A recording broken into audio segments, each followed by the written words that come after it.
When you have faded away, when you are lost to the night,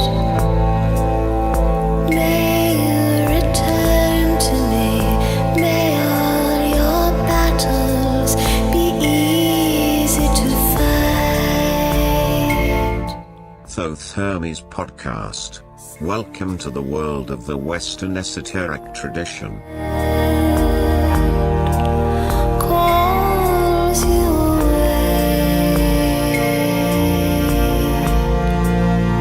when you are lost to light. Think of the day I'm disappointed in you. Hello, friends and listeners. Welcome to episode number 4 of the second season of the Thoth Hermes podcast. Today is August the 2nd, 2018. My name is Rudolf. I am your host, speaking to you from nearby the lovely capital of Austria, Vienna.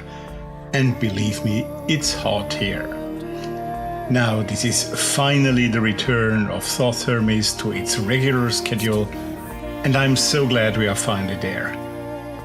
Those of you who followed my different messages on social media and on the website know that there were several obstacles also after my professional stress time, which then caused a further delay.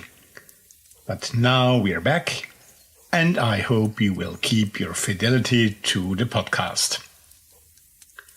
Our featured guest on this episode is Dr. Stephen Flowers, at the occasion of his book Original Magic.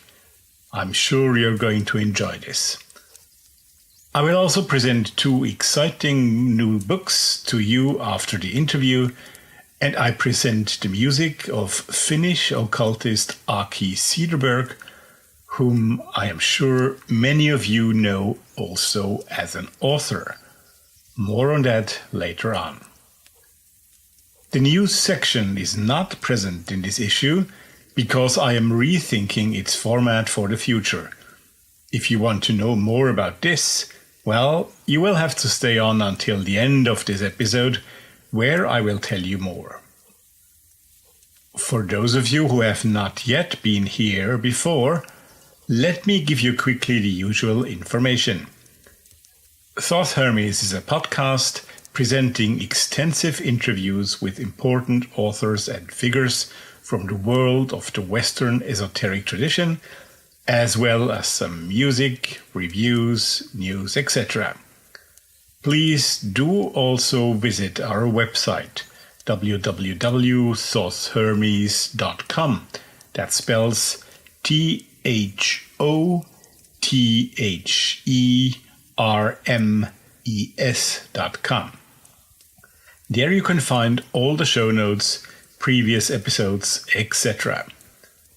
The site is now running on a different server, which also has taken a few more days than anticipated, but now it is much faster, more secure, and will be able to accept the new features that Thoth Hermes will be presenting to you in the near future. Thoth Hermes podcast can not only be found on its website, but also on Apple Podcasts, Spreaker, Stitcher, Android, Blueberry, and an ever-increasing number of podcast providers. And yes, Thoth Hermes is now also present on 2 new important podcast channels. You will now find us also on Spotify and on Google Podcast. And I am very excited about that. And now, let's talk about... And now, some feedback. You made me very happy with your response to the last episode with Tobias Churton in April. I got so much really nice feedback, personal, saying that you're happy the show is still around, and individually for this show also. You seemed to like Tobias British Wit quite a lot, and I did too. But I was overwhelmed by the fact that the week when I released the show became immediately the third best week in listener numbers ever since the creation of Thoth Hermes. Thank you, thank you, thank you all. I am so glad you like our program, and I hope it will continue like that. Thoth Hermes is definitely now back on track. I invested into the new website server, made some improvements in sound recording, which you should be able to hear in the near future, and new podcast distribution has started. And I'm planning on feature episodes on topics that might be interesting to many of you for the future. So, Thoth Hermes is definitely very much alive, and I will need you both as listeners and for your input.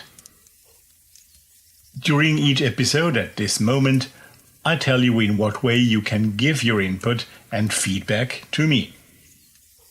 The usual good old email on info@thothhermes.com, or of course via Facebook or Twitter. Then it is possible through the contact page on the website, and there you will find also a possibility to send me a 90-second voicemail for free. Honestly, the latter has not yet been used a lot by you guys in the past. Come on, don't be so shy. But I have last week received a very kind voice message by a listener from South Africa, Eric Anderson, and I'm happy to share this with you. You can hear that he was a bit surprised at the end when the 90 seconds came to an end and shut him off, but what he had to say before that was extremely flattering. Here comes Eric. Hi, Rudolph. Not like me to send a voice message. I usually send emails. I'm sitting here on the southern tip of Africa, in South Africa, a town called Pretoria. It's a beautiful, sunny, late winter morning, and I've just discovered your podcast. I've been listening to season 1, so I'm only on episode 2, and I feel so great about this discovery. There is so much soul in what you do, and I've been teaching meditation and Kabbalah for a while, and just been feeling a bit isolated. And your discovery of your podcast has just made me feel instantly connected to a global community. As well as just listening to the stories of people who have been there and the pitfalls and their discoveries. And wow. I must say, I think I've been searching for something like this for quite a few years. So, thanks so much. Thank you so much, Eric. I'm glad you like our show and hope this will also be the case in the future. Now, let's listen to some music before we get to the interview. I'm sure many of you have heard about Finnish occultist Aki Cederberg. He recently published an extremely interesting book on the Kali Yuga. You might also want to listen to the interview about that book that my friend Greg Kaminsky and I had with Aki on Greg's show Occult of Personality, where I have the pleasure and honor to be his co-host. What probably not so many of you know is that Aki Cederberg is also a very fine musician. And I'm glad he has given to me 3 of his pieces in order to be played on the show. He's worked with groups ranging musically from ritual ambient to neo-folk and even pop and chanson. Most notably, Hilo Manage and Ma. More recently, he has collaborated with Herr Lounge Corps, I hope I pronounced that correctly, as well as with technosophic band of esoteric explorer Gerhard Hallstatt by the name of Allerseelen. We will be able to hear Ma and Herr Lounge Corps today, and our first piece is by the group Ma and called Neiden Märkjen alla, in English, Under Our Signs, from the album Tuhkan Kantajat. I hope you're impressed by my Finnish pronunciation. And that means Bearers of Ash, and it was released on the label Anima Arctica. Enjoy! Päivät katsoimme merelle, yöt kohotimme katseemme tähtiin. Hämärässä valat vannottiin, merkit iholle kartaksi, että ne kantaisivat jonnekin kauemmas. Tämän tyhjyyden kuilun yli, vaan eivät valat kantaneet, riimut riittäneet, ja nyt emme katso samoihin syvyyksiin, vaan eivät valat kantaneet, riimut riittäneet, ja nyt emme katso samoihin korkeuksiin. Päivät katsoimme merelle, yöt kohotimme katseemme tähtiin, maailmojen reunalla syleiltiin, sanat verestä viiletty, että ne kaikuisivat jonnekin kauemmas. Näitä ikuisuuden käytäviä. Meillä on vain hetkemme, vain lyhyet hetkemme, ja nyt emme katso samoihin syvyyksiin, vaan eivät valat kantaneet, riimut riittäneet, ja nyt emme katso samoihin korkeuksiin. Päivät katsoimme merelle, yöt kohotimme katseemme tähtiin. Hämärässä päämme laskettiin tuntemattoman syliin.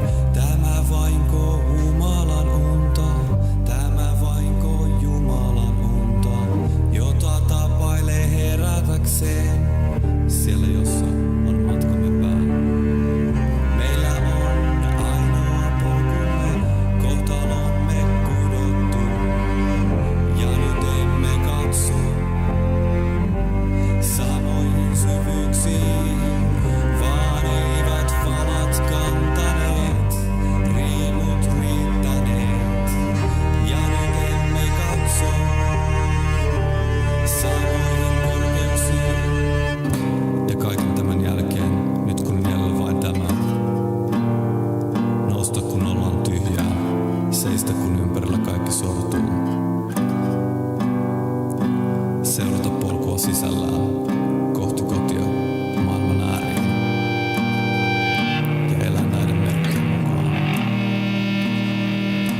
Aki Cederberg's and Ma's Under Our Signs, or Näiden Märkjen alla, in his native Finnish language.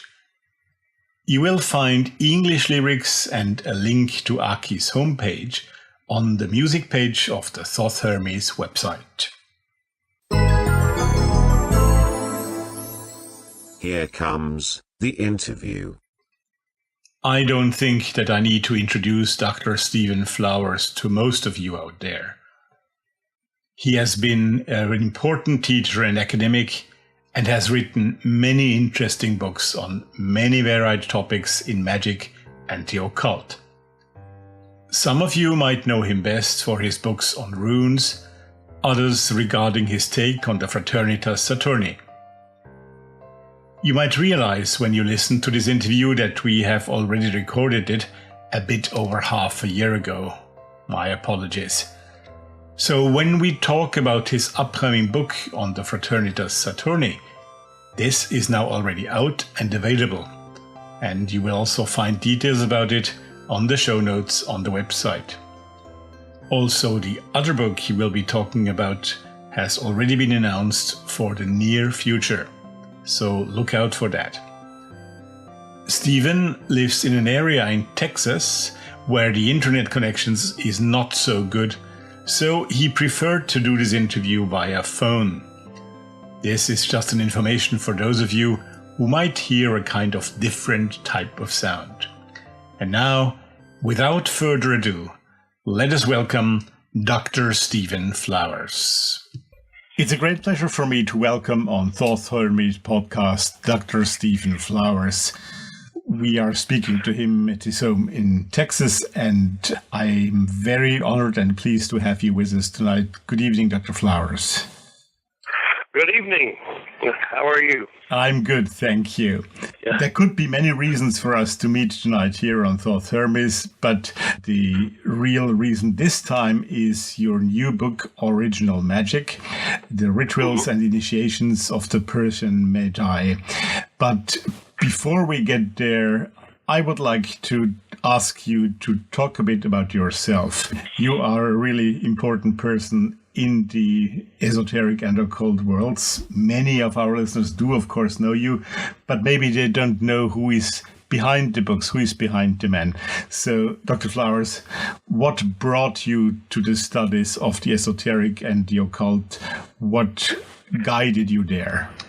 Well, I was always, as a young person, or as before I got out of high school, gymnasium, before I went to college, I was interested in things like vampires, and this was back in the late 60s, 1960s, early 70s, before the craze really became great.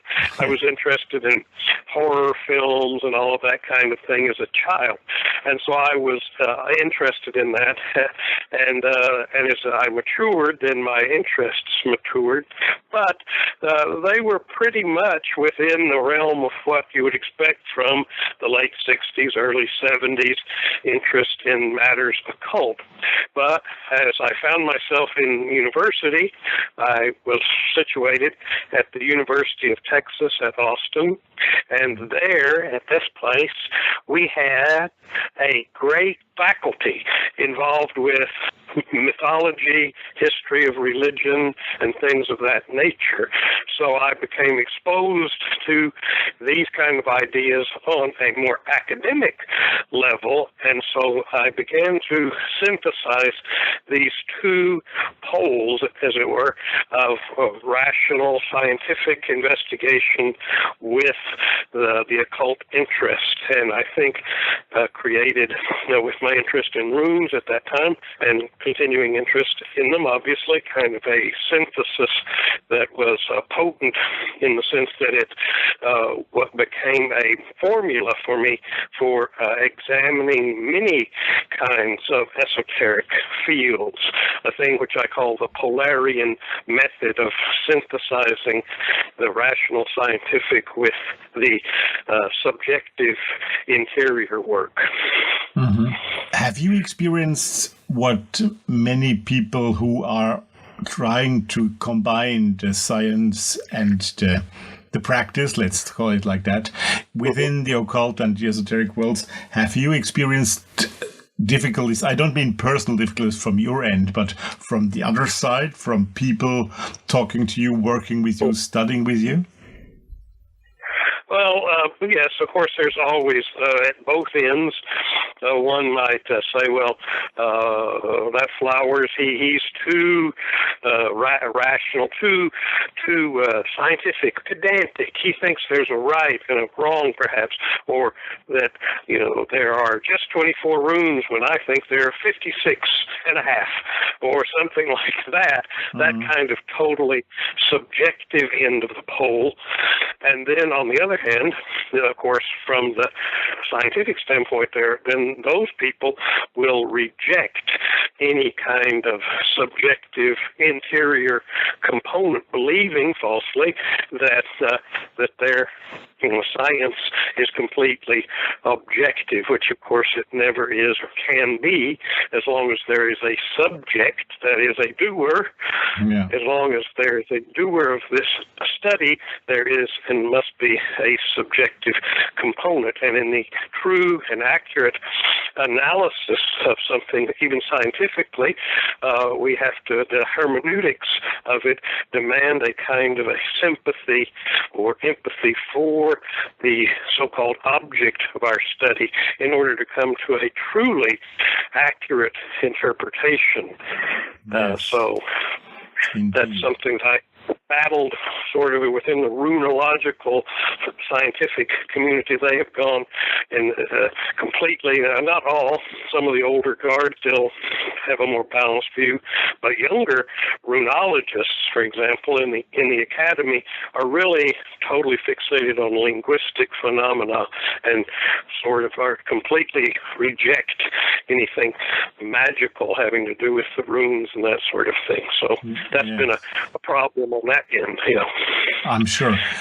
I mean, I know you speak my language, German, very well, and I find it very interesting that the word Geisteswissenschaft for sciences of the mind, so to speak, has been more and more pushed out of universities over here in the German-speaking world, and it's replaced by social science or cultural science or all kinds of different words, but the mind science, so to speak, has gone. Yeah, well, when the materialist wing, if you will, a Marxist kind of interpretation of reality, which doesn't even have a place for Geist, then, of course, how could you have it at the university since it doesn't exist, right, from their standpoint? So that makes a big problem.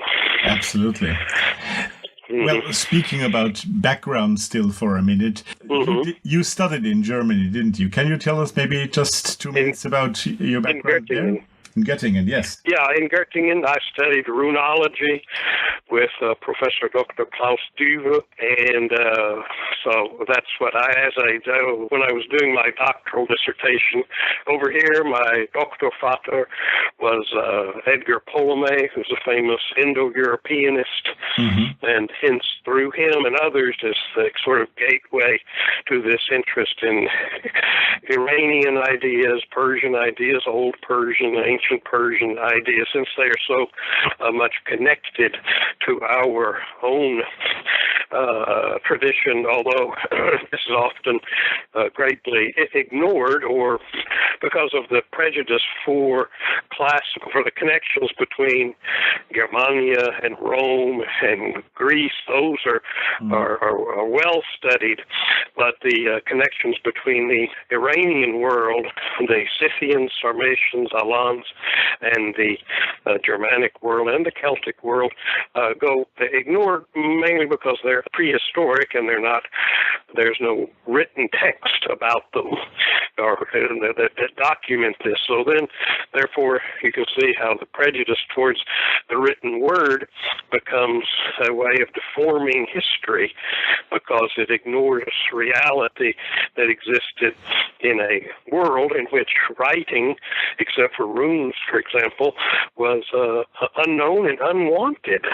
Yes. Caesar says of the Druids, they don't write their sacred lore down because they think they will profane it by writing it down. The ancient Indians had the same idea, although they had carried on the recitation of the Veda, just like the Avesta was recited in the Iranian world for centuries before it was ever written down, much later. So that is something people forget. I have an article coming out in the next issue of Tyr, the journal Tyr, that details or begins to look at the connections between the Germanic and the Iranian worlds. Now, this was something that was quite a bit written about in the early part of the century by German scholars such as Franz Rolf Schröder. Mm-hmm. He wrote several things on that topic, but it just didn't really strike deep roots, although I think there for an academic life, there's a whole world, a whole specialty there waiting to be discovered. If you see in the museum there in Berlin, you have the spearheads, for example, of Damsdorf and Kobel. They were found in that area that have runes on them, and they also have Sarmatian tamgas on there. And these were not spearheads for things, used in battle, but they were symbolic scepters or symbols of rulership. And of course, the fact that they have Iranian symbols and Germanic symbols on them indicate this symbiosis between these peoples and tribes that came together and fought side by side and were allied with one another. And so, that's something that needs to be more deeply studied. We will be coming back to that in a minute, because that's also kind of core to the book we're going to be talking about. I just wanted to pick you up on something you just said, that the writing was banned by Iranians, by Druids, because they didn't want to profane the sacred and the sacred words. Mm-hmm. Was it profanation only, or was it also a question of secrecy and keeping the knowledge within a close group?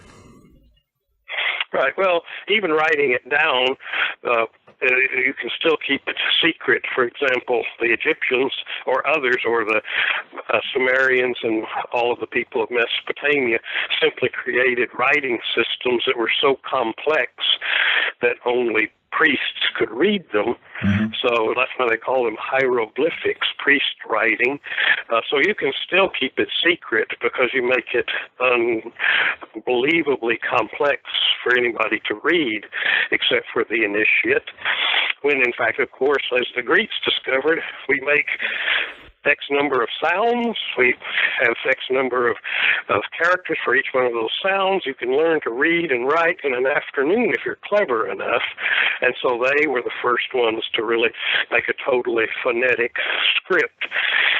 And so forth. So now with the runes, they would also be easy to learn, but they did keep them within a very select group of people. In Germania, at the most, 1%, probably much less, of the people were ever for 1,000 years literate in runes, for example. It was just also a priestly kind of writing. Mm-hmm. And even though it was fairly simple, from a standpoint of the history of alphabets is concerned, it still was retained within this group. But that is an important thing, but there's an importance there that it goes beyond just saying, well, we're going to keep it secret for some nefarious purpose or some manipulative purpose, but rather if you don't keep it secret within a certain group, then it does become profaned in the sense that people misuse them. I don't mean to misuse it for evil purposes or anything like that, mm-hmm. but just make it so that it's it loses its special status, and so therefore much of its power. Yeah, it's like in the theater, you let somebody peek too much into the wings, and then they know all the tricks, and that doesn't make theater interesting anymore. Right. Right. And so then there's a professional, just like people in the high-tech industry nowadays, they make things perhaps more complicated than they need to be, just because if everybody could do it, then a lot of people would be out of work. Yeah. Well, the same thing is true of scribes in ancient times or people like that, Yes, absolutely. You mentioned the Iranian tradition several times already now. So my next question for you was now starting to talk a bit about the book Original Magic. Well, what did you initially bring to the idea to talk about that subject, about the initiations and rituals of the Persian Magi, of the Mazdan magical system, as it is called? Tell us a bit about the reasons and how you initially thought to write that book. Yeah, well, at first, I've written 3 books on the topic of Iranian ideas in the past 4 years or so. One of them is called The Good Religion. Another one is called The Mazdan Way, which is more of a general essays on topics of interest. Yes. And then this book, Original Magic. Now, The Good Religion goes into rituals and beliefs and so forth for the practice of the Mazdan religion in the West as part of this movement called the Occidental Temple of the Wise Lord, the Western Temple of Ahura Mazda. But that is oriented towards group ideas, and there's just not that many people involved in this to say, well, go down to your local temple and become a part of it. That doesn't exist. So there has to be a method by which individuals who have interest in this can gain inner accomplishments and inner spiritual and magical attainment through a private and individual study to begin to grow this movement one person at a time on an individual basis first. And so that's what this book was written for.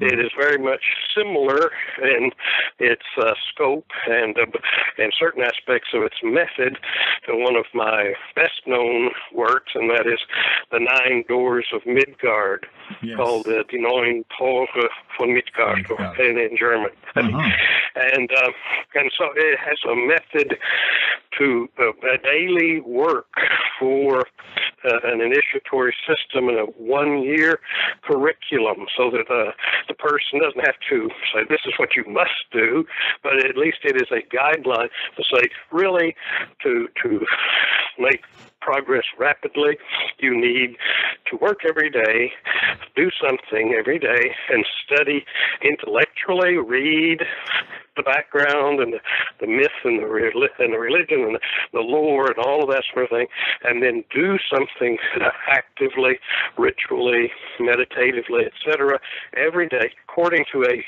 system. In the case of the runes and 9 Doors of Midgard, we have the runes. But in the case of the Iranian tradition, it's something else entirely, and that is the system of time divisions, wherein each month of the year has 30 days in it, sometimes a little more or less. But each day has a yazata, an angel or god or goddess attached to it. And that is your focus for that day, for meditation, for internalization of that principle. Right. And so that forms the basis of the curriculum on a daily basis. Then progressively you include more elaborate, although it doesn't become excessively elaborate, but a little more elaborate as far as a ritual is concerned and the ceremonial of it, a bit more, until you have a certain level of understanding and active creativity within the system. Right. I mean, that's something we really need to underline here, because when you just see the book and read the title and its subtitle, you're not immediately aware that this is a very practical book. It's not just talking about our history or whatever, but it really incites the reader to practice that type of magic. Mm-hmm. There is some history and things like that there because of the great deal of lack of information about the Iranian world, or more usually, in addition to the lack, what we do think we know is almost all wrong. Yes. Because of the age-old conflict between the so-called East and the so-called West, which begins with the Greeks and the Persians, which is a product of politics of approximately 500 BC. And it's not anything real in the sense that really these two peoples were much closer to one another and more kinfolk than they were dire enemies. They were just military, political, economic enemies, but they were not at odds with one another really that much culturally. Philosophy of the Greeks is almost entirely originally taken from Persian ideas. The Zarathustra is really the first philosopher, the first true philosopher. By that I mean when someone had his insight, you see, that, wait, there's only one true God for all the universe, and that is absolute focused consciousness. Mm-hmm. Which is Ahura Mazda, that is Lord Wisdom. And all the other gods and goddesses, etc., are derived or derivative or emanations from this one principle of consciousness in various forms and aspects.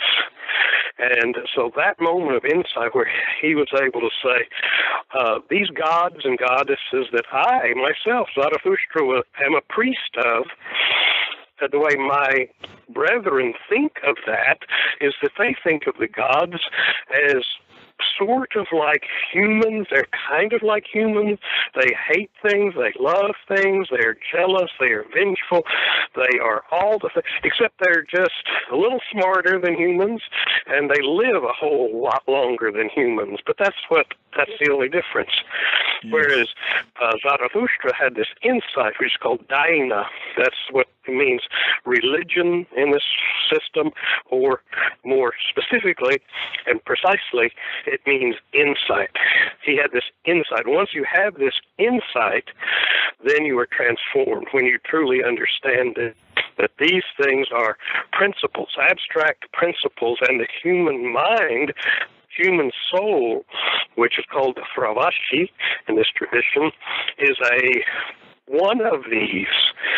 We, as individuals, have this spark of the divine, as Meister Eckhart taught us in a Christian context or a pseudo-Christian context, the idea that we have a bit of divine principle within each individual human being, and it's that thing to which we turn our attention and which we develop in the process of magic, which is the true evolution, information of this entity within ourselves. Aleister Crowley is famous for saying magic is about gaining knowledge and conversation of the holy guardian angel. Well, in that formula, he is precisely, whether he was aware of it or not, I don't know, replicating the ideology of Zarathustra, which is magic is about gaining knowledge from and interaction with your own divine principle, which is the Fravashi, which is destined to become godlike in the end, and to then become the most optimal warrior in the army of Ahura Mazda against the forces of the Daiva and Angra Mainyu, the wicked spirit, as it were. Which is, when we hear this idea, this fixation that Zarathustra had on good and evil, one great misinterpretation or misunderstanding of this system is that it is, okay, dualistic, yes, but it is moral dualism between good and bad things. Mm-hmm. By which we mean good things are things which make you smarter, richer, more powerful, more healthy, more beautiful, everything. All those things are good. Everything that's bad is that which hurts you, which makes you poor, which makes you sick, which makes you stupid, which makes you ignorant. And those forces or those signals and paradigms are synonymous with the Daivas, and those things which make for good results are synonymous with the Yazatas, which means literally those things were worthy of worship. Right. And so but the dichotomy is not, and absolutely not, between matter and spirit. That is a heresy inspired by Zarathustra's dualism, but a complete and utter misreading of its meaning. But it was attractive to the person or the mindset which wants a kind of an easy or obvious answer, that spirit is good, matter is evil, and then the world is bad, I'm bad. St. Augustine was, by background, a Manichaean, and hence these feelings and thoughts are really embedded in Christianity to this day. These ideas of the body is bad, the world is bad, et cetera, et cetera. But in the Zarathustra's ideology, the world, matter is good. It is the bulwark and the fortress against evil. It is a trap for evil things because it has to act within it and makes them, therefore, humanity or human beings who are, to the last individual we see on this planet, they are all or contain or are manifestations of the Fravashi from above, this sort of angelic being who volunteered to come here to become involved in this. But everyone in the process of coming into being and living in a world which is beset with these attempts to lie to you. What is the lie? They always talk about in this system the lie. We are fighting against the lie, the druj, it's called. The lie is you are bad, you are stupid, you are mortal. These kind of things are lies, and they keep that they being whispered into your ear in order to make you become discouraged and become disheartened and become unhappy and become depressed and all of the things that the Daivas delight in. But the Azatas are trying to tell you, you are good. You are here. You are a volunteer for the good. You have just forgotten it. You have been wounded by experiences inspired by the lie, but really you are good. Your body is good. This world is good, and we are here to make it better, to become a force for this in this world, not just a contemplating thing and becoming all spiritualized, but that's necessary. Good thoughts, good words, good deeds. And by good, it always means effective, powerful thoughts, words, deeds, not just, he's nice. He never says anything bad about me. Not that kind of good, but rather effective and powerful and those kind of things. First a thought, then formulated into an intelligible form, intellectually in words, and then in action. And that is the root of the moral teachings of Zarathustra. So that's part of it. But magic is about this self-development of this Fravashi within, and then activizing its power in your life and in the world and in people around you. Yes. Could one say that the Zoroastrian religion, after what you just said, is not so, its aim is not so much a transcendent aim, but rather an earthly aim? So to explain life and what you do with it, rather than become a spirit-minded person in order to achieve something after life. Right. That all will take care of it itself. There's plenty of lore having to do with what the post-mortem existence and all of that sort of thing is all about, and what's going to happen, and judgment, and then the crossing. These are some of the things that are very familiar from the Germanic world. There's a bridge there, and a person crosses it, and it's kind of treacherous, shaking, trembling bridge, and you are met by a female figure, Valkyria in the north. Daina, the manifestation of your soul, etc., in the Iranian tradition, and you were judged, and if you've done more good things than bad things, then you were passed on, and everything is cool and great, and all that sort of thing. All those kind of that lore, all sounds familiar. Indo-European stuff, or really Irano-Germanic kind of lore. But that's all very fine and good to read about and think about. But that's going to, the work is here and now, in my life, in my soul, in my body, right here, right now. I have work to do today. And I have work to do to make the best possible outcome for myself and for the world. I've got to focus on the here and now. And I don't mean, it is spiritual, it is material, it is equal in both. The matter is as holy, you see throughout the Zoroastrian sacred texts and so forth, that the matter, objects in matter, such as water or mountains or fire and so forth, are not just material symbols of something better, but rather are material versions of those other things which are equally good and holy. Right. But the good is also a matter of balance. You used to know this in German. In English, it's a little bit the same. But in German, it's very stark. The idea that good and bad things have to do with too much or too little of something. For example, in schlimm and schlecht. Yes. Schlimm in English is slim, and schlecht is slight, both meaning things that are obviously mean a little bit of something, not enough of something. So things that are bad can be either a deficit, a deficient, or excess, like übel. Evil means too much, overly much of something.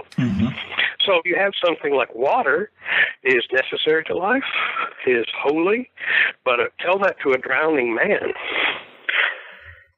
Too much of something in the wrong place, and it's imbalanced and it does harm.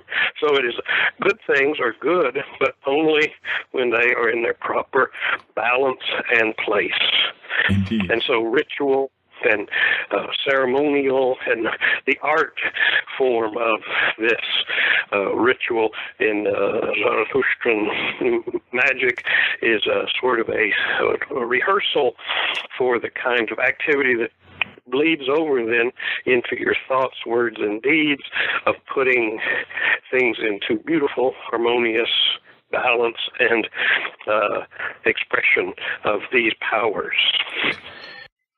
As always in our extensive interviews, we are now going to take a short break here and we'll listen to another piece of music by Finnish occultist Aki Cederberg, this time with the group Herlounge Corpse. This piece is called Initials BB and is meant as a tribute to the French maiden embodied as Brigitte Bardot. Herr Loungecorps with Aki Cederberg.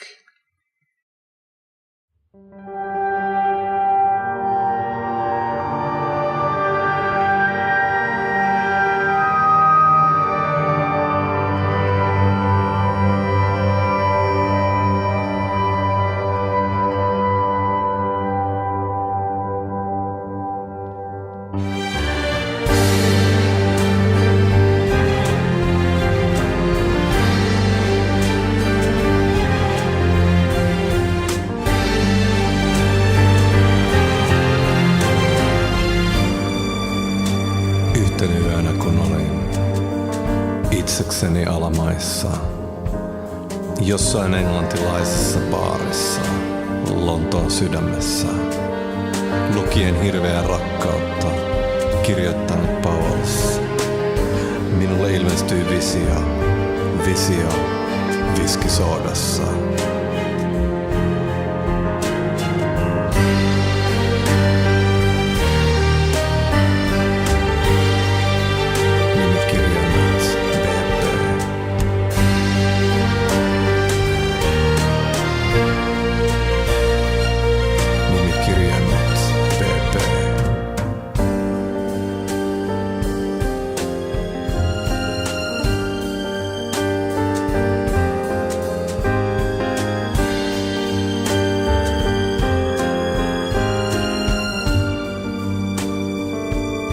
Ja mitalit imperaattorin kiiltävät hänen kupeellaan pronssia ja kultaa. Platina kaivertaa häntä kylmällä kehällään. Orjan merkit jokaisessa sormessaan.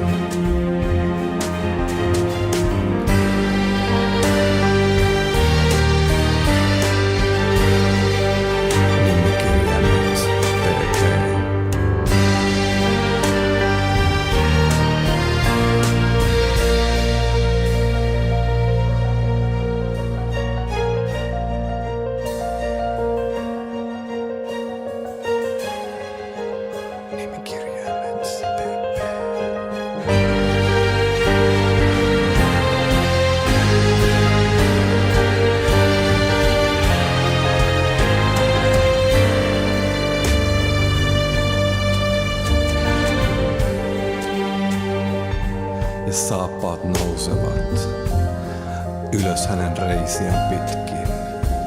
Ja se on kuin malja kantaisi hänen kauneuttaan. Yllään ei mitään paitsi Gerlanin esanssi hänen hiuksissaan.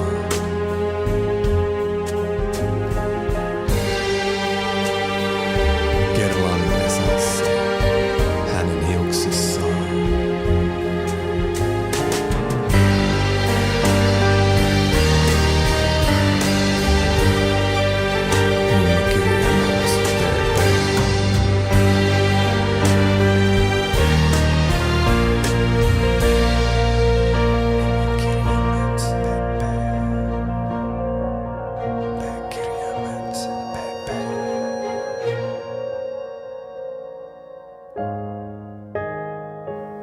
Ja jokaisena hetkenä kuulimme hopeiset kellot. Hänen ranteillaan kuulimme ne.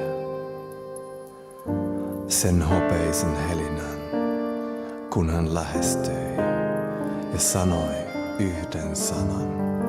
Almeria, Almeria.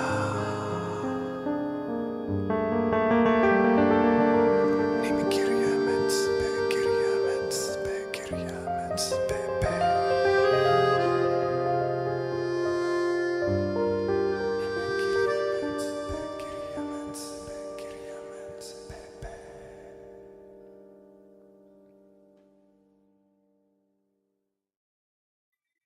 Initials BB, a tribute to Brigitte Bardot by Herr Loungecorps and Aki Cederberg. And now let us return to the second part of our talk with Dr. Stephen Flowers and his take on ancient Persian and Zoroastrian magic. You said 2 or 3 things, Dr. Flowers. I would like to take you on. One tiny question, I think it's tiny. Talking about Zarathustra, and about the other deities, as you said, would you see the Persian religion, the Zoroastrian religion, rather as a monotheistic or a polytheistic strain? Oh, that's a very interesting question. I think that it is absolutely both. Mm-hmm. That is, there is only one absolute God for all conscious and sentient beings throughout the cosmos. Mm-hmm. I do not care whether they look like squids or not. Mm-hmm. On an aquatic planet in the Andromeda, the strain, or whatever, if they're conscious beings, they are self-aware conscious beings, then their God is the same as this God. It is the same God throughout the entire universe. That is absolute focused consciousness. So, in that sense, it is monotheistic. Mm-hmm. But this entity cannot or chooses not to act in any kind of isolated way. Now, and so the other gods and goddesses, the other yazatas, are there as helpers. They're called hamkars. That means co-workers. You know, they're co-workers with Ahura Mazda. And Ahura Mazda, you know, in theology, just sort of as a child or a young person starts to think about Christian theology, and people tell you God is all good, all knowing, and all powerful. And you go, something's wrong with that formula. Because when I look around in this world, I know something's wrong with that formula, or something is wrong with God. And of course, they have solved that problem, never had that problem in Zoroastrianism, because the whole thing says God is all-knowing. It is, because Ahura Mazda is a masculine, feminine dyad, actually, so it's better to refer to it as just by name or as in sort of it, as a principle, although many people call it he, nevertheless, but it is really that. Ahura Mazda is all-knowing, absolute consciousness, wisdom. It is also all good, as in Greek philosophy, we see that they picked up on that and said, what is the highest? Plato said, what's the highest of all things? It is the one, it is the good, it is the light, right? So the Greek agathon, the good, is the absolute. Well, that's right, you know, inspired by the Persians. So, but this God is not all-powerful at this time. This God needs some hamkars, some co-workers to finish the creation and to win this battle against these forces of evil, which are not really, you know, if you've got a cold, a virus, a disease of some kind, and you say, well, how much of my body is actually as far as its total weight is made up of these viruses, these little virus things? Very small. But it doesn't take much of a bad thing to ruin a good thing. And so the power of the bad things, the disruptive forces of disruptive paradigms, far exceed their actual power. Much of it comes from our willingness to believe the lies that they tell us. But human beings are needed for Ahura Mazda to complete this victory against these entities. And so we are necessary parts, the secret weapon, if you will. But that's where we have to, on an individual basis, win this battle within ourselves in order to become effective in making a difference in the world. Right. And so this polytheism question is these things, these other gods and goddesses, many of them, most of them, coming from the Indo-European pantheon, sometimes with slightly different names, interpreted names, so that the thunderer, sort of the Thor, Donar position, is held by a god called Verathragna, which means the breaker of resistance. But that's sort of what Indra, and although they like to get rid of Indra because that was to them a kind of a god of restrained violence and cruelty. So oftentimes this Western propaganda against the Persians is that they are violent and cruel and despotic. Well, that's funny coming from a culture, Greeks or Romans, in which half of the population were slaves, and in Persia they had no slaves. They paid their workers a wage, and yet the Persians are called despots, while the Greeks and the Romans loved liberty. Yeah, if you were a senator, that was great. But it wasn't really, they didn't think it through philosophically, whereas by the time of Cyrus the Great, around 500 BC, they'd already had 1,000 years of Zoroastrianism, so they thought through some of these philosophical things, even their battle strategies, using archers and things like that, were things to minimize the violence, actually, whereas the Greeks and Romans like to get in there and bust skulls, hand-to-hand combat, whereas the Persians say, no, let's kill them from afar, decimate them. We will minimize casualties on our side, bring them, whoever the enemy is supposed to be, to a conclusion more quickly, and we just want to win and move on. Whereas the Greeks and Romans, their manly virtue was proven in these kind of, even when the Romans made this kind of violence entertainment in the Colosseum, right? If you couldn't get to the battlefield, we're going to have it here, these displays of bloody violence as entertainment. So they were very different sort of people, but drawn from the same root, but nevertheless had developed in different directions. But it's just ironic the way that the Greeks and Romans charged the Persians with being cruel and despotic when it was actually them that were those things. Well, but that's a method that runs through history all the way through until up to date. Right. So that answer is very important. I think very important to that important question, and that is when people say, "Well, I don't like monotheism." Well, this isn't monotheism. The other gods and goddesses are real, alive, and necessary. Yet, logically and philosophically, one must acquiesce in this concept, or I would think logically, and that's something that's also important in the philosophy of Zarathustra, is that it's not like Christian philosophy, if you will, which revels in illogic, right? It's a mystery. We can't understand it. It makes no sense, but you just have to believe it.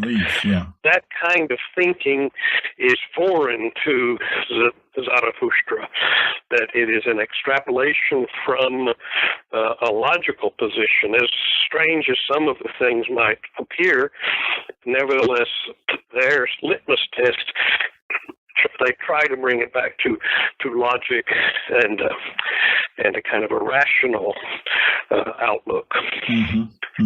There's one deity which in the West is a bit better known, and at least in those people who have read Rudolf Steiner, that's Ahriman. Where would you situate that deity in that context? Oh, yeah, well, that is the Pahlavi, or the Middle Persian form of the name Angra Mainyu, which means the wicked spirit. Ahriman is the embodiment of the lie of all things that are opposed to the human spirit, etc., and to the development of the human spirit. So, yeah, I see. Yeah, nothing else. That is, there are some fools. I don't think that they're really. Well, there are people here in the United States who know they want to become the next Anton LaVey or something like that, and so they cast about and they think, oh, where can I find something evil to worship to make a new brand name for my satanic movement? And they go, oh, let me see, nobody's exploited the Persian thing yet, have they? So I'm going to become the Church of Ahriman and worship the divas, the demons of the Persians. So, well, in the West, Satanism can make sense because when you go back to the mythology, you say, well, this entity, if you equate Satan with a serpent, or Lucifer or whatever, it is pro-human. That's saying to the humans, hey, come on, eat of the tree, become knowledgeable, and become immortal. This is what and that's precisely what Ahura Mazda demands of us. The thing that Yahweh forbids us is the thing that Ahura Mazda demands of us. And that is, you must become knowledgeable and you must move towards immortality. In fact, you are guaranteed of immortality, but you will, because of your volunteering to come into this state, but you will be tested, obviously, in this life and beyond, but nevertheless, it is a pro-human as opposed to an anti-human thing. So therefore, demonology, demons, Satan can be seen as a hero to the human spirit in the West. Yes. It's quite common. But Ahriman and the Persian demons can never, ever be seen as heroes. They're the things that are making you stupid. They're the ones that are making you poor and sick. Okay. There's nothing good about it. That's what the whole nature of the system is. There are good things and bad things, and it's pretty easy for everybody to tell the difference. And if you can't tell the difference, then that's just you've gone around a certain kind of bend. But most people, even who are, and I've been involved in left-hand path things, and I've never known a true practitioner of one of the legitimate schools of it who were, that were trying to be evil or something. That's crazy. Yeah. We are doing the good. We are rebelling for the good against the bad. The bad is just something that has become so prevalent in the West under the influence of what most people, if they looked at the myth of the Garden of Eden in the Jewish Bible or the Christian one, they would say, that Yahweh guy is a sick character. It's kind of like a Kafka novel or something. I've created these things. The rules are obscure, but if you break them, you're going to be punished forever for this. Where some of the elements, the whole Edenic myth was taken from Persian iconography, but totally twisted and misinterpreted to the point that it was. And why? Well, one person recently asked me, why, if this religion is so great, how come there are only 300,000 people left as far as the continuation from ancient times? How come it did not succeed as the Judaism has continued, and then Christianity and Islam and so forth? Now, you'll have this one-word answer: coercion. Okay. That's the one thing that Zarathustra forbade. Said you cannot coerce a man into understanding the truth. Yeah. And that's the only true form of religious conversion, if you will. You don't convert to the religion, you revert to it, or you come to understand the true religion of humanity, which is the recognition, the insight of the supremacy of absolute consciousness and the goodness of it. And so, but other religions, Christianity and Islam primary among them, who've become more successful in a geopolitical sense, perfected techniques of coercion, which the Zoroastrians refuse to apply. I see. And so that's because that's all just sham. Yeah. And so they had applied coercive methods, then they perhaps would have succeeded in the same manner. But as their coercion plays itself out, they become ultimately spiritually impotent, and so perhaps the play of the cosmos will be such that what we're doing here now will form a alternative home for people to return to, in a way that's ancient and authentic. That it in itself is a very interesting, deep psychological and philosophical question, of course. Mm-hmm. You have said that question, monotheism, polytheism, I understand Zoroastrian religion kind of as a bridge. Let's make it a bit easy. It's a bit reductive, but I put it there like that because I'm coming back to something you said much earlier. You said that the Greeks called the Persians the East already, right? It was the Eastern religion then.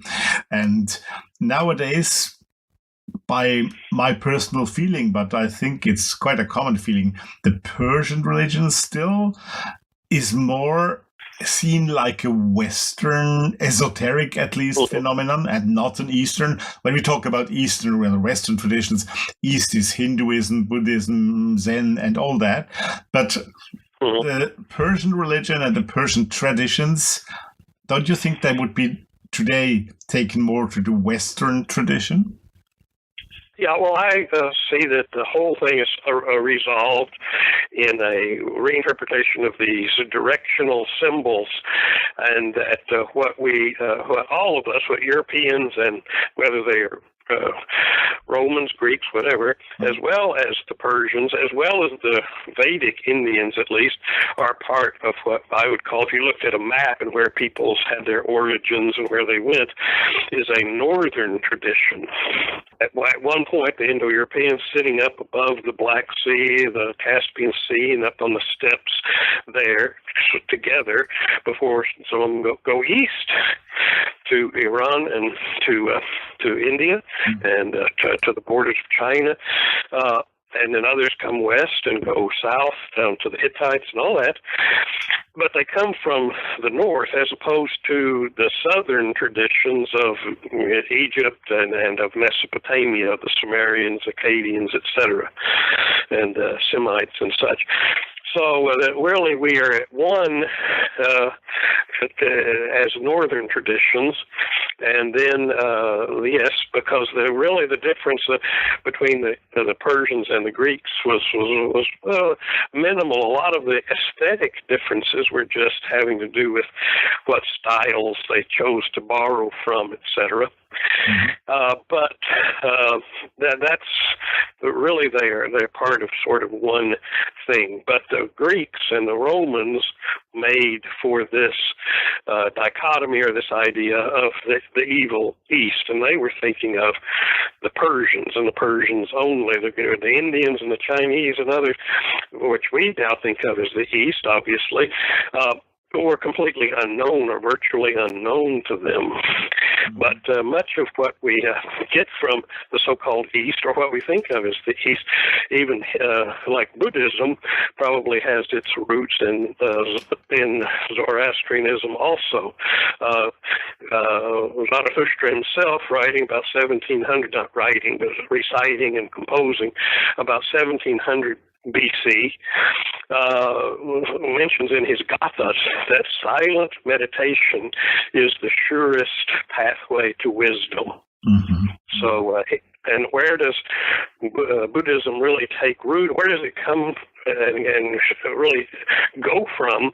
And not in India, really. It has to go north up into what is today Afghanistan, into the sort of the Persianate world. And it's from there that it goes to China and Japan and through the Silk Road routes to the east. And that's where it really has its home.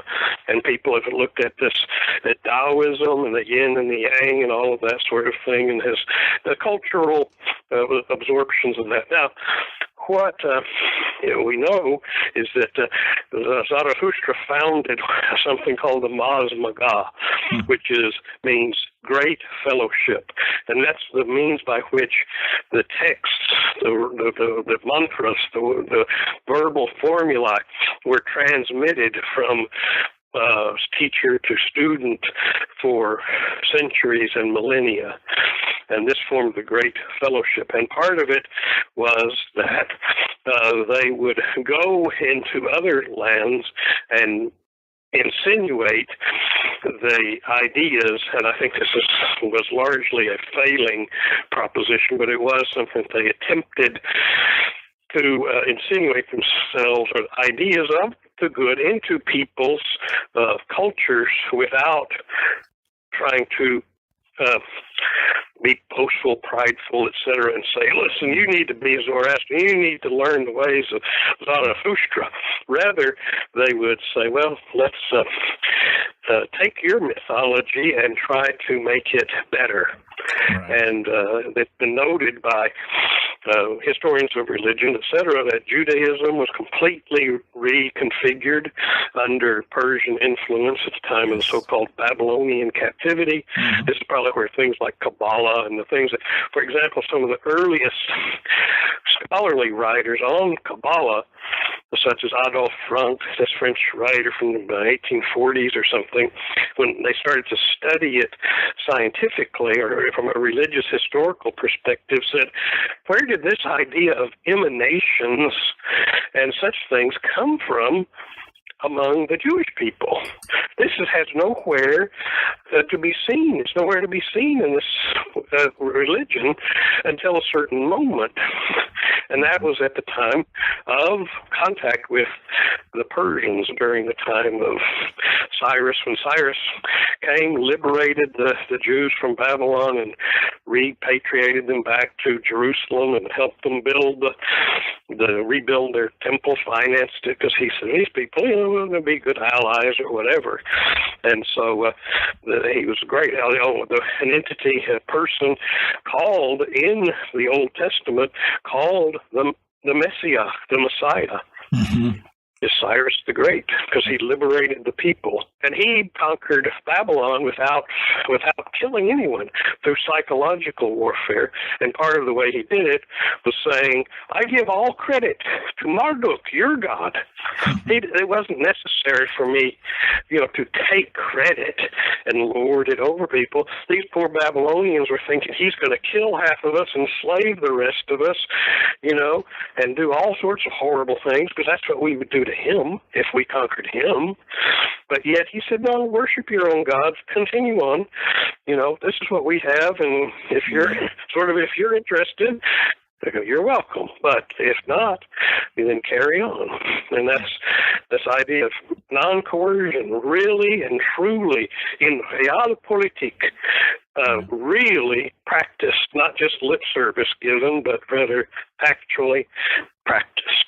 Yeah, that reminds me of that theory by the Egyptologist Jan Assmann, who I'm sure you're aware of, who said that it was monotheism which created the fights between religions, because before that, each religion would maybe integrate the deities of a conquered people, but would not try to erase a religion. And it was only monotheism, starting with Akhenaten, as he puts it, who started to make religious wars, so to speak. Right. Well, that's only if you say, well, you have to.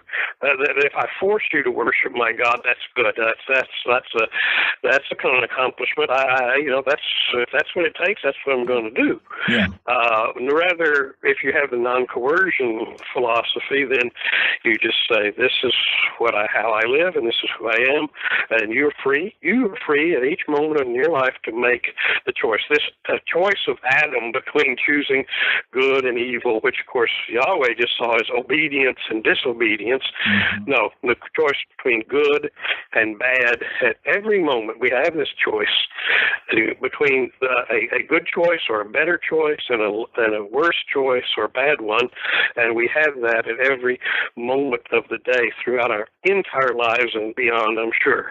Yeah. And so that is what is needs to be conveyed to people, and become an example for a better choice, and liberate people to make their own choices. And then that's all one can do. Many other things may be in the hands of higher powers, which magic seeks to invoke and bring to bear on the world to make things better. You gave me a perfect link here to one more question about the practice. And you were talking much earlier in this interview about those angels or those powers of which are linked to each day of the year, right? Right. Practice. And that reminds me a bit of writings and practice also by Franz Barden, who also uses those angels of the day. I'm simplifying now.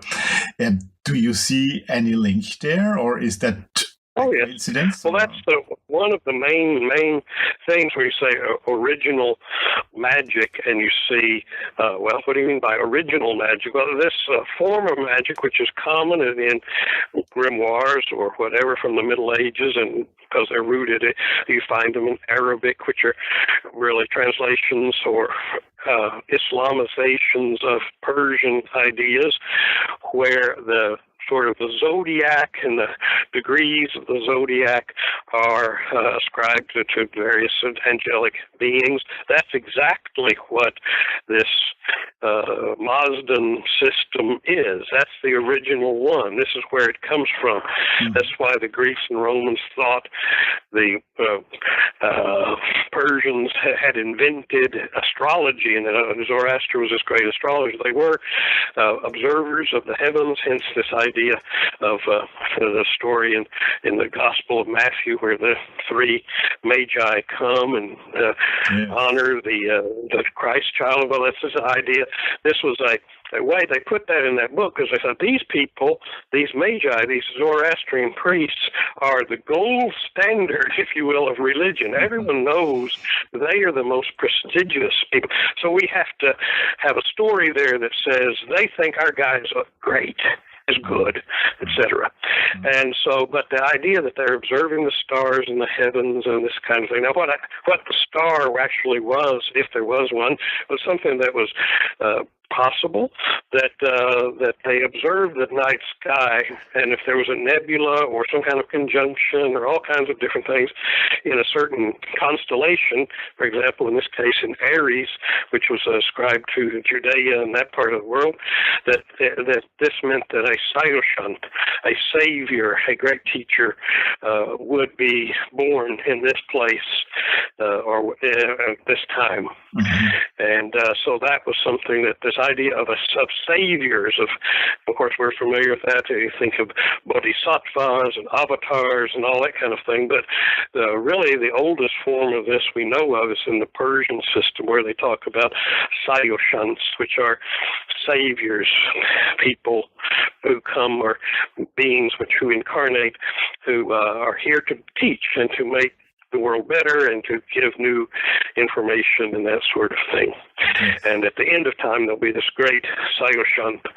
And the whole ideology of the final battle, the savior of the world, and all this kind of thing is all from Zarathustra, but again, it's when a religion such as Islam or Christianity turn these great myths into not points of light, but methods of coercion and instilling fear and manipulation, and that's a misuse of the myth.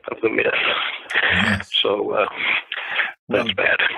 It is all fascinating. I'm afraid we will soon have to wrap it up, Dr. Flowers. I would like to ask you one final question, looking into the future. What are your upcoming book projects or other projects you would like to talk to us about, and what can we look forward to coming out of your pen in the future?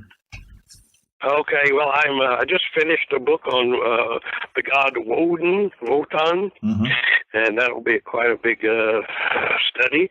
Just finished producing it now. final stages. And with Inner Traditions, we have books coming out, new editions of my Fraternitas Saturni book. Yes.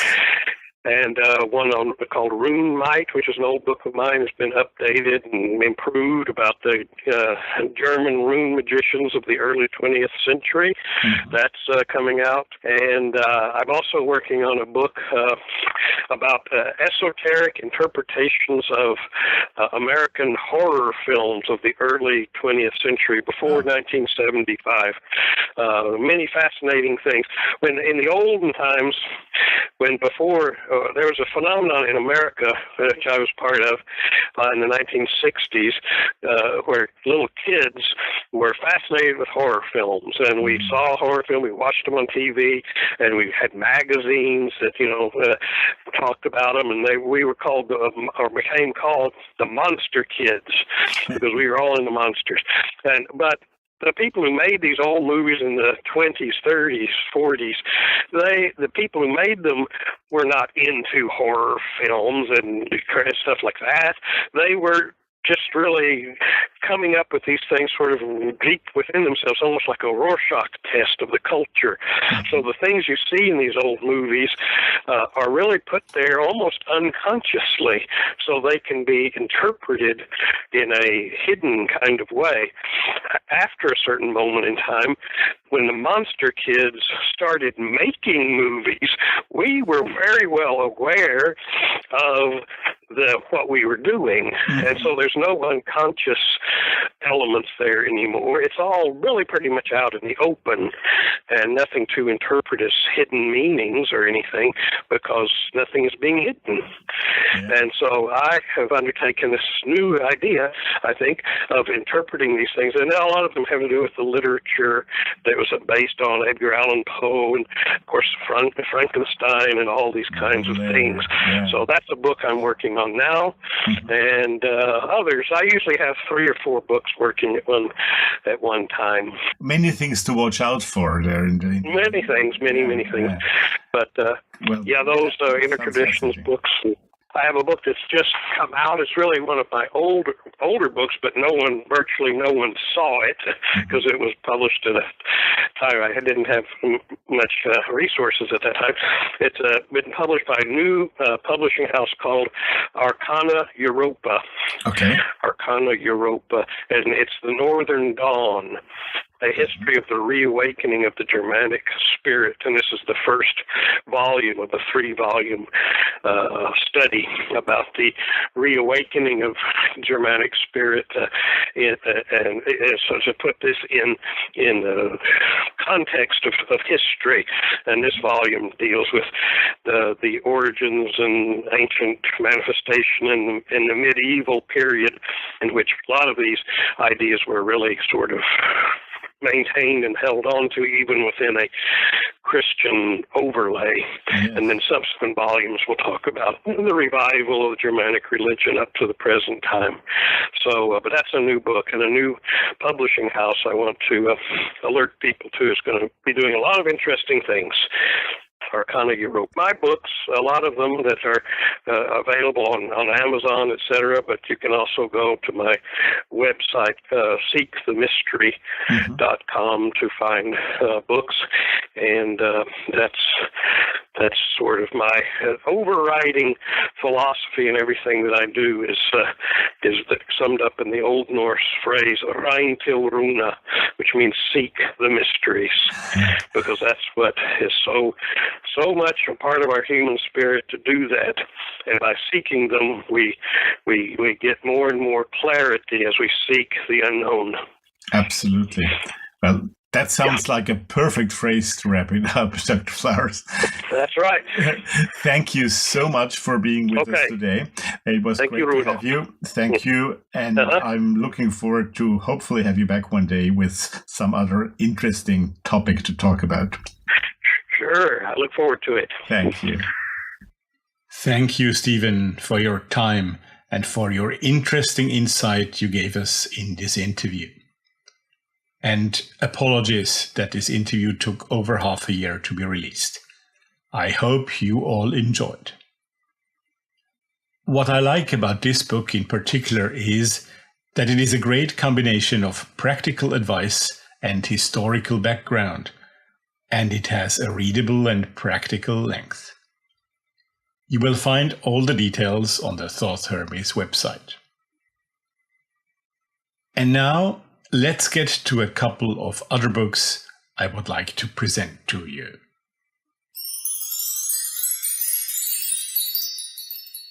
Books and other reviews. The first one that I would like to introduce to you is called Heart Vision, Tarot's Inner Path by Michael Orlando Iaccarino.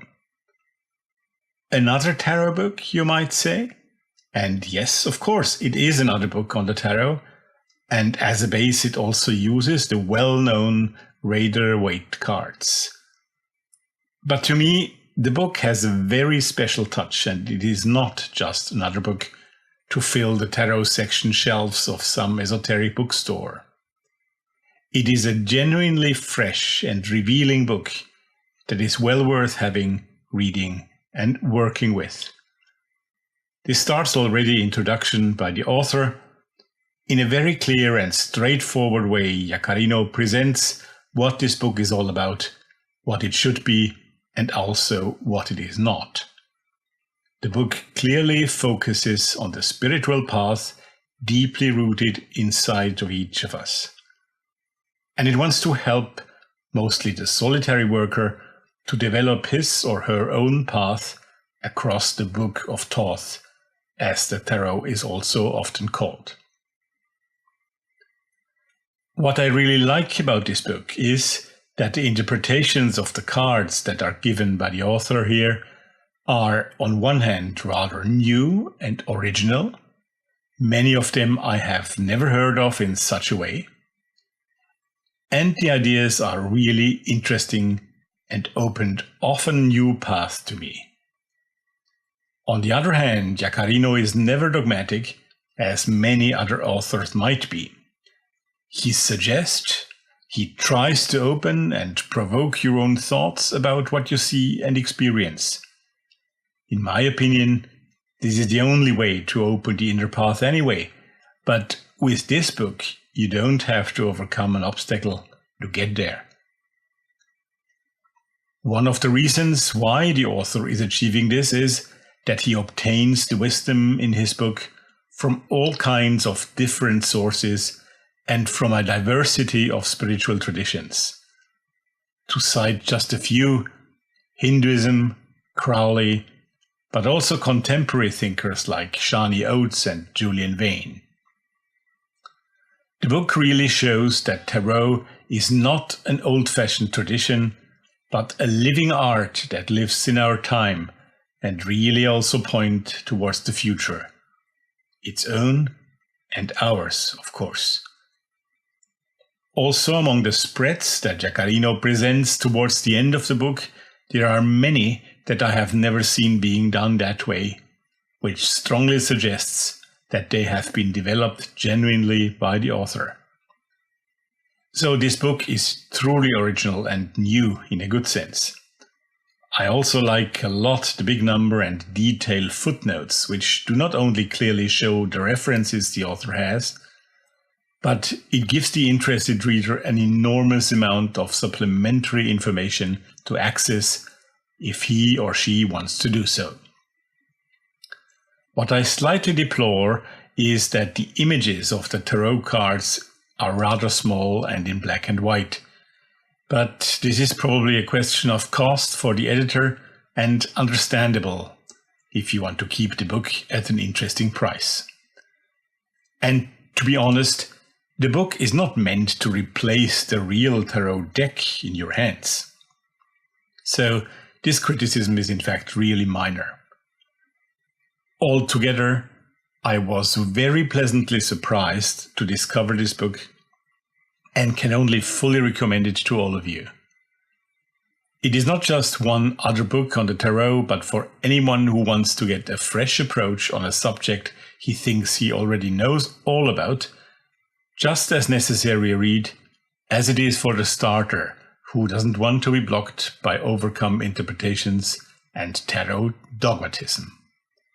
So this is Heart Vision, Tarot's Inner Path by Michael Orlando Giacarino.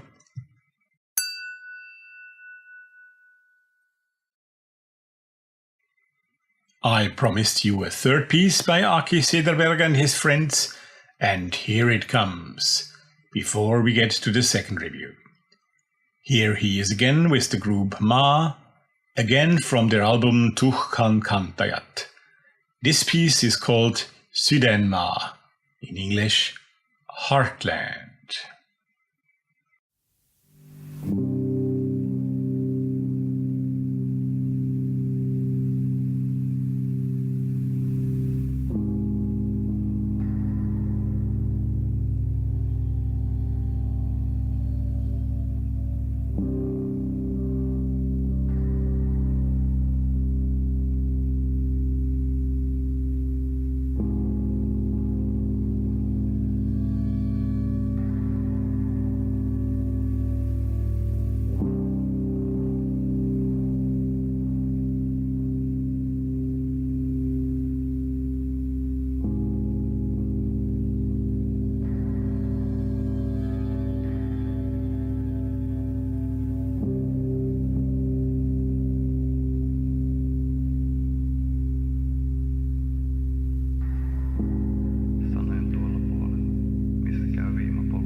Finnish group Ma with occultist Aki Sederberg and their song Südenma. The other book I want to present to you is a translation rather than a new work, but there are several remarkable aspects to it. First, I need to talk about Enodia Press, a Mexican publisher which have produced this book in a very nice and bibliophile way. Have a look at the image on the website and see for yourself. The book is a really nice small jewel bound in blue linen with a silver engraving on the front. And this is not the first time that Enodia and Nicolas Alvarez Ortiz present here a long-awaited translation into English of one of the most interesting and exciting German occult texts. This time it is Großer und gewaltiger Meergeist by Dr. Johann Faust. In fact, this is a grimoire, and it's called in its English translation Dr. Johannes Faust's Mightiest Sea Spirit. It is one of the texts of the large and wide German Faustian tradition. It is believed to have been written in the 16th century, but it is probably about 100 years younger than that. As its title suggests, the conjurations and the subject that it includes mostly relate to the water element, the sea and its spirits. After a lengthy and extremely erudite and interesting introduction into the text, we find the English translation of the three parts of this document. The first bears the same title as the title of this book. The second is called Conjuration and Call of the Sea Spirit of Dr. Faust. And the third, Veritable Jesuit Coercion of Hell. Sounds interesting, doesn't it? And then you will find as appendices first a ritual called Arcanum Experientia Preciosum and, yes indeed, the full German original text of the work as well. So this small beautiful book does not only give you a full and very detailed and appealing English translation, plus beautiful reproductions of the original illustrations and jiggles, etc., but also as a reference for those who want to see the real source and for those who speak German, all that you need.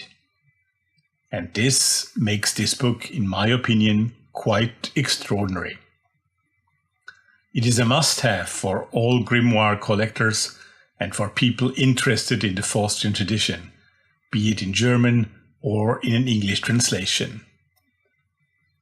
I did receive this book for review a few months ago, as you can imagine, and what worries me a bit is that when I now wanted to create the page on the website with all the links, etc., I realized that the website of Enodia Press, the publishers, was down, and I couldn't reach Nicola via Facebook as previously. Well, hopefully this is only temporary and Enodia will be back soon. It is really worth it. And if anyone knows about what's going on or finds a trace where to get this book again, please do let me know so I can complete the reference page on the website.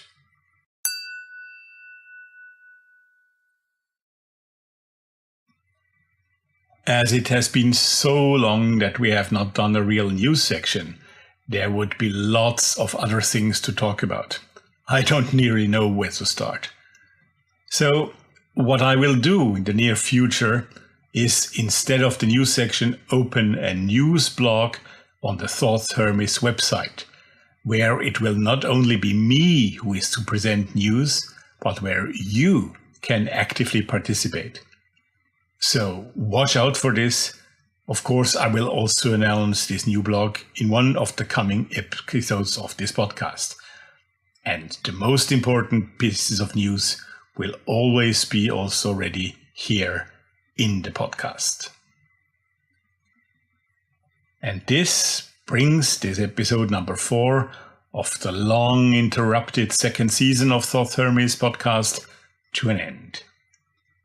Thank you for listening.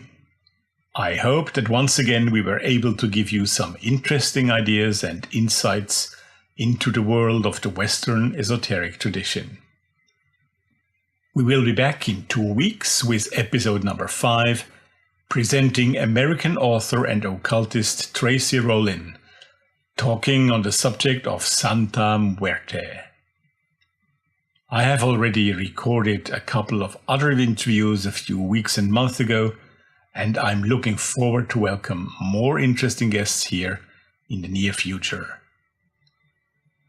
Here, there is Wendy Rule again with her night sea journey as usual, and she tells us it is the end of this show. Thank you for listening, and I'm looking forward to you coming back here soon. Take care, stay tuned, hear you soon.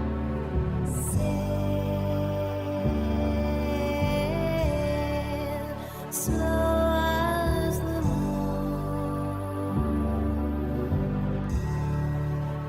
lights our way home into a echoing moon. Deep water is dark. Darkness is bright in the hair of the queen of the night. Come to me, come to me, come to me,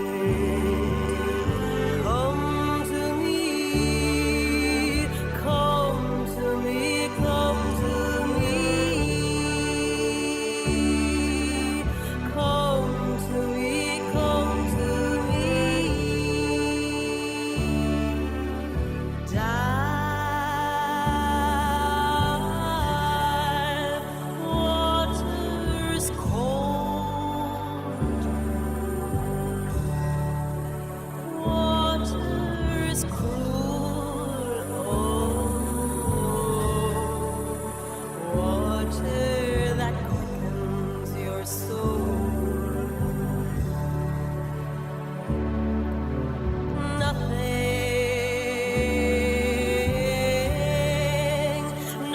Nothing is all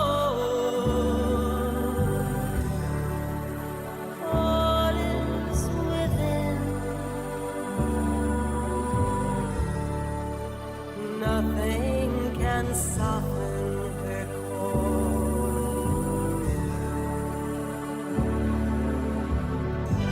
Turn from the